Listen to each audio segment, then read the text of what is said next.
Hello, it's Ryan Chan, the CEO and founder of UpKeep, back with another informative video.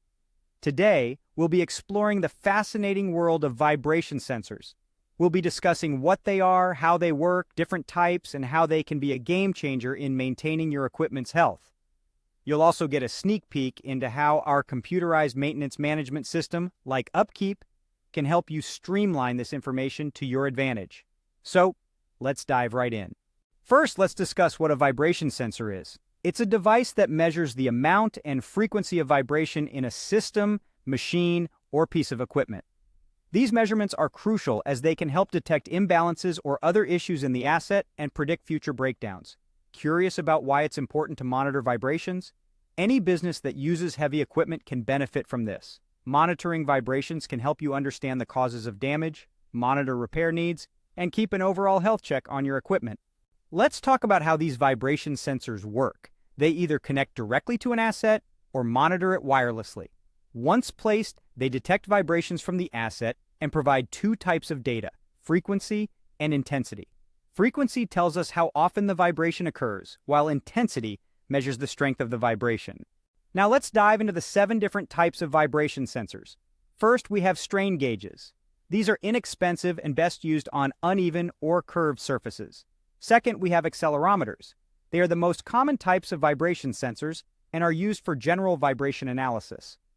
Third, we have eddy current sensors.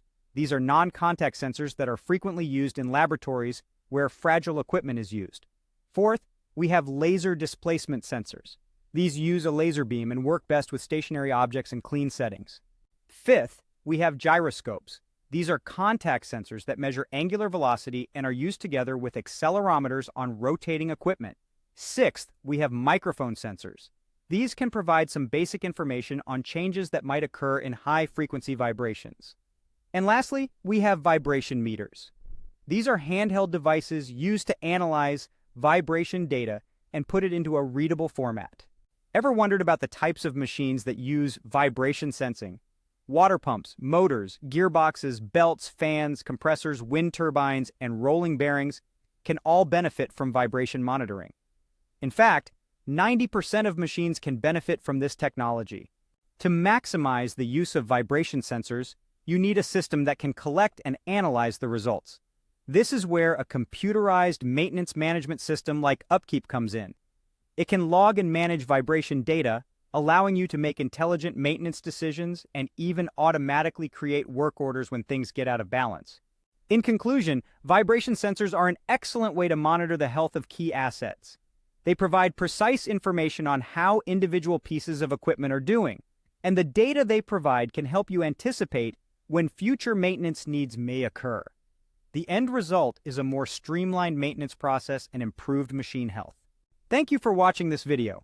We've covered the importance of vibration sensors and how they can help you maintain and manage your equipment effectively. Remember, UpKeep's computerized maintenance management system can help you make the most of this technology. If you found this video helpful, please subscribe to our channel for more informative content. For more details, visit our website at upkeep.com. Stay tuned for more exciting information on how to make your maintenance and operations teams more successful.